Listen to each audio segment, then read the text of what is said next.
Hi, my name is Kevin Clement. I'm owner here at Black Cat Barber Company, and today we're going to be doing a traditional slick back. First, we'll start by saturating the hair completely with water. Starting on whichever side you feel comfortable. Begin to section the hair out. I always start at the point of recession here, the corner recession. That'll give you the most square part lines that you can possibly get. And just follow the hair back. The hair should part easily. It shouldn't be resisting and standing up. If it is, you're parting it the wrong way. And I'll take this all the way back to the center here. You want to see your comb kind of just roll through that part line. That's how you know your part's nice and straight. You're gonna repeat the same process on the opposite side. Again, starting from the corner recession here, I can tell where the hair wants to part and follow that back all the way. Once I get that all sectioned out, I'm gonna grab a hair tie. Call this the cool hair. And we don't wanna mess up the cool hair while we're cutting the sides down.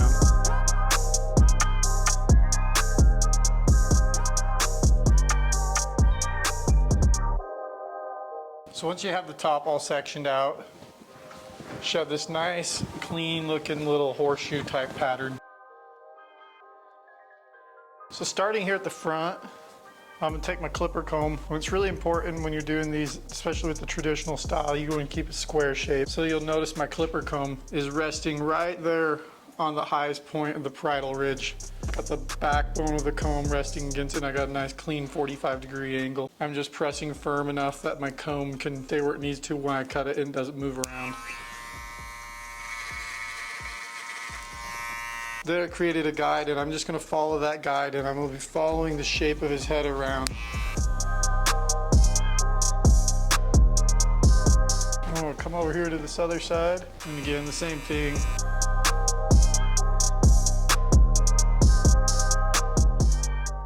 So now that I set my baseline all the way around the head, I'm going to connect my guard into the baseline here. Super simple. I'm fully open with my clipper, and I'm just going right up to the top of the baseline there. Right there, you should already be blending into this thing.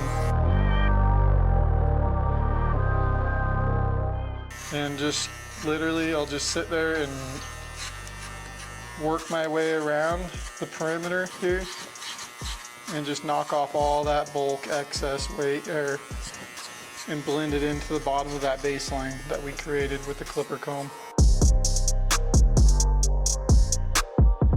So now that I've gotten all the way around here, I've got a 1.5 blending into the baseline. I'm gonna then take my 1 guard and blend into this 1.5.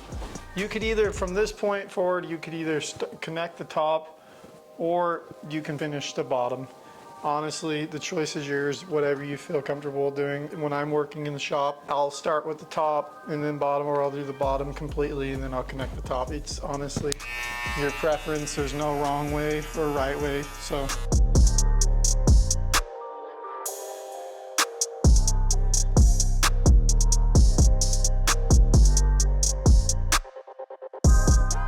You want to think of this in each zone for your guard. So 1.5 through here, 1 through here, half, and so on. So now I'm just starting with the 1 guard, and I want to be fully open and working into the bottom of that 1.5 zone. This will help you tapers, or whatever you call them in your part of the world. That'll help them blend more fluently. It'll make them look cleaner.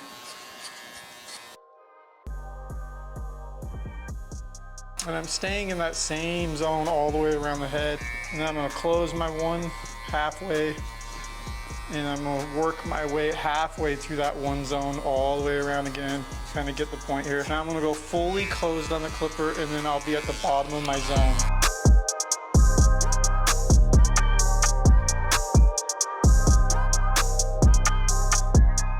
I'm gonna taper his neck up. One really important rule of thumb with the neck taper is you always set a guide right in the middle, and then use that guide to start your line to the left and to the right. Always, I can't express this enough to you guys, check that line in the mirror. That mirror will never lie to you. If your line is off a little bit, make sure their head's straight, and you can always see if you need to adjust the line. Okay, so with my clipper fully open, I'm gonna go about a ½ an inch up from that line that you set with your trimmer. Again, close my clipper halfway and go halfway up that zone.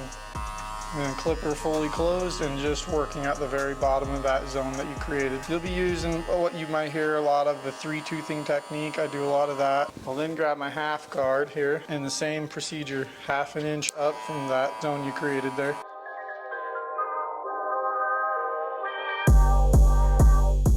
If the client has super thick hair, I would always suggest, if you can't get a half guard through here, get a 1 guard and close it fully and clear it, that zone with the 1 guard, and then come in with your half fully open. So fully closed at the bottom of that zone and just working at the line. Okay. Then I'm gonna take my 1 guard, 0, ½ 1, 1.5, 2, you get the picture all the way on up. So 1 fully open, I'm at the top of that zone again, and I'm going about ½ an inch up again. And about this length, you're gonna be blending in with that 1 that you created down here, so it should blend seamlessly there. Halfway close again, and then fully closed. At that point, his neck is tapered out. I'm gonna hurry up and do the same thing here on the front sideburns. Same procedure. Again, you can work your way up, or you can work your way down on your tapers. I mean, honestly, I do both. Whatever you feel works best for you in the area. I know sometimes on the sideburns, for me, I prefer to start top down, because then I don't set a line too high and then have his sideburn be looking crazy weird because it's lifted too high. Next thing you do after you get the taper on the temple areas done and you got your nape tapered, I like to just do some line work. This absolutely will set your taper game off and really kind of set the cut off in general. And you're just really cleaning up any hair right around the ears. Don't be afraid to like get in there, and you can fold that ear down. That's not gonna hurt them. Okay, and I'll do the same thing on this other side. You'll see again just how I get in there and just using the corner of my trimmer here, I'm just cleaning that hair out there in the groove of his ear. And then right here, just kind of go up that natural hook. Okay. And my last thing that I like to do to really just clean this area up is I like to use my foil shaver, and I'll just bump right up against the line here. And again, that'll help you out a ton for when you're doing the next shave. You don't have to worry about getting that razor super close up on the lines. And I'm just gonna, again, like I said, same thing on the other side, and I'm really just going right up to the line there. You can see I'm just stopping short of that line. And what that will do is that'll really pronounce that taper and make it pop out for you. You can do the same thing right up here. Kind of just little bits of detail work. So from this point forward, I will then connect the top in to the back and the sides. So what I like to do is how I'll start with this slick back is I will pick all this hair up and I will make a guide. I'm gonna grab my hair in my pickup, positioning myself behind and making sure this guide is nice and even down the center of the head. So once I get that guide picked up, I'm gonna start cutting on an angle. This angle will slope all the way back and connect into here. So making my next pickup, there's my guide, and I'm continuing that angle down, making sure I'm center progressively each time my angle and my pitch is going down further and further. And I'm connecting to my guide each time I go down. Now I'll connect the back to my baseline. There's my baseline, there's my guide, and now it is connected. So now I have a guide from the center back. If you kind of look at it, you can see the guide I'm talking about, how it rolls back. This again saves me a ton of time, which when you're in the shop, the number one biggest thing I cannot stress enough to people is time is money. So now is what I'm gonna do. I have my guide set down the middle. I'm gonna start on my right side. You can start either left or right, but you wanna check, cross-check and connect to your guide. Now one thing I do wanna point out is when you pick this up and you're connecting to your guide, that I personally will like, instead of going straight across like this and keeping it super square, I like to kind of take that corner out, and that way it kind of helps keep it a little less crazy squarish, more square than it already is. So there's your guide. And again, I'm just taking that corner out and connecting in and making my way down the right side here. And then I'll go right back up to the top here and I'll start down the left side. It's really important with the slick back that you keep that fringe very long. So next thing I'm gonna do, I'm gonna flip this hair all the way over. And I'm starting from right here at the corner of the crown, I'm gonna begin to angle the hair down. So instead of like most traditional pompadours, you'll start at the beginning of the ear, but this one will be starting back here, the edge of the crown. There's my angle. You can see I'm just working my way forward, meeting up, and it should look a little bit like this. When you're done, you can see that way when this folds back, you'll have that nice slick back look. So let's repeat that same process on this other side here. I'm just gonna flip all this hair over. And again, right here in the crown, we're just gonna start that angle.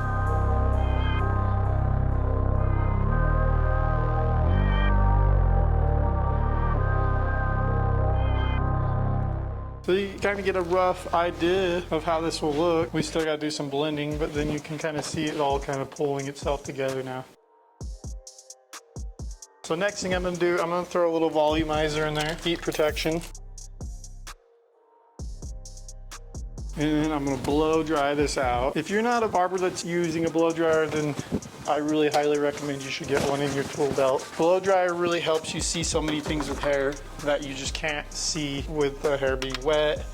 It helps you see weight, it helps you see flow. So I'm using a vent brush and a blow dryer here, and I'm going to be using medium to high heat, and I'm just going to blow dry this all out.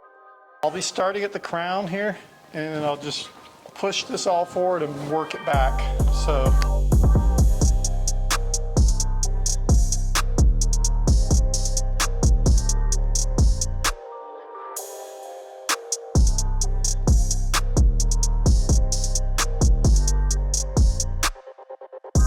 All right, now once the hair is all dry, then you can see weight or any blemish that you may want to adjust with the hair being dry. I'm gonna work my way all the way around the baseline where the top connects in and just kind of really texturize that up. And then I'll work my way through the top as well, like just removing weight, adding texture, and just really volumizing, adding extra bits of texture where I can.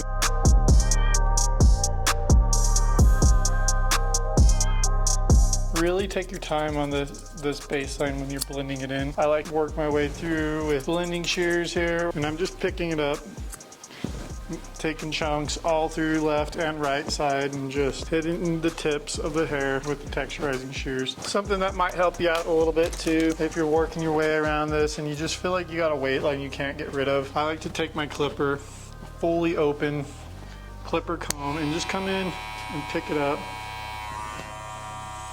And you can see little bits of weight that you can get off there.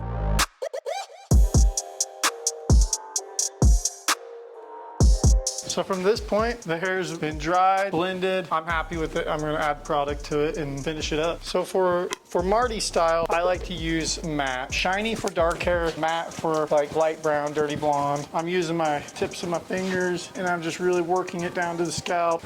All right, so once I get that all worked in there like that, I'll take my comb here and just comb it out. Be sure when you put product in someone's hair, make sure you use your wide teeth. Just that helps get it applied out and it's not pulling on their hair so much. And if you have that free hand, make sure you're following your comb the way you see me doing it. That kind of helps hold it down, give it that nice finished look. Sometimes if the pomade does it, I want to give it that extra just tightness, and I want to kind of emulsify that pomade a little bit more. I'll just use my blow dryer. It really makes that pomade apply in there really well. All right, traditional pompadour, like a full pomp, you'll raise that front of the fringe hair up higher. With slick backs, I like to keep it a little lower and a little tighter. It looks cleaner. I feel like anything else, it'd be more of a full pomp look to it. So next thing I do, I'm gonna throw a towel in his neck. I'm gonna get his neck all shaved up and he'll be good to go. All right, so we can grab a hot towel, finish this up.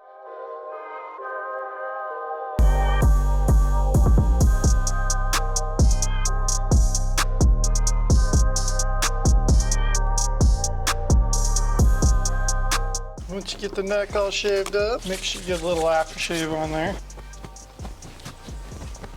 A little bit of talcum powder to get rid of all those loose hairs that might be hanging on. And that, my friends, is a slick back.